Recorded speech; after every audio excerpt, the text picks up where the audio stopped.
एक समय की बात है, एक छोटा लड़का अपनी माँ से किसी बात पर बहुत नाराज हो गया और उसने गुस्से में अपनी माँ के सामने जाकर कहा, माँ, आई हेट यू, यानी कि मैं आपसे नफरत करता हूँ।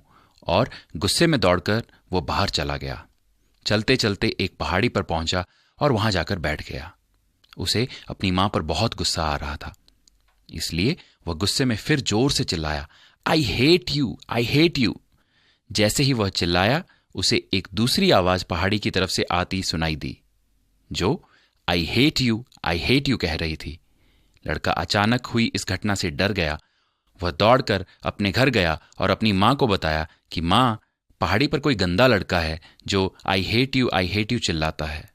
उसकी माँ ने उससे कहा कि पहाड़ी पर फिर से जाओ और आई लव यू कहो। लड़का फिर पहाड़ी पर पहुंचा। फिर उसी जगह खड़े होकर उसने जोर से आई लव यू चिल्लाया और जवाब में उसे सुनाई दिया, आई लव यू।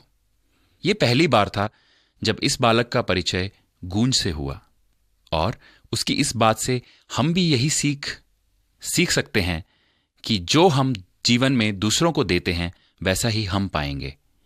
हम प्यार और इज्जत देंगे तो बदले में प्यार और इज्जत पाएंगे। और परमेश्वर का वचन भी हमें यही सिखाता है कि हम जो बोएंगे वही काटेंगे।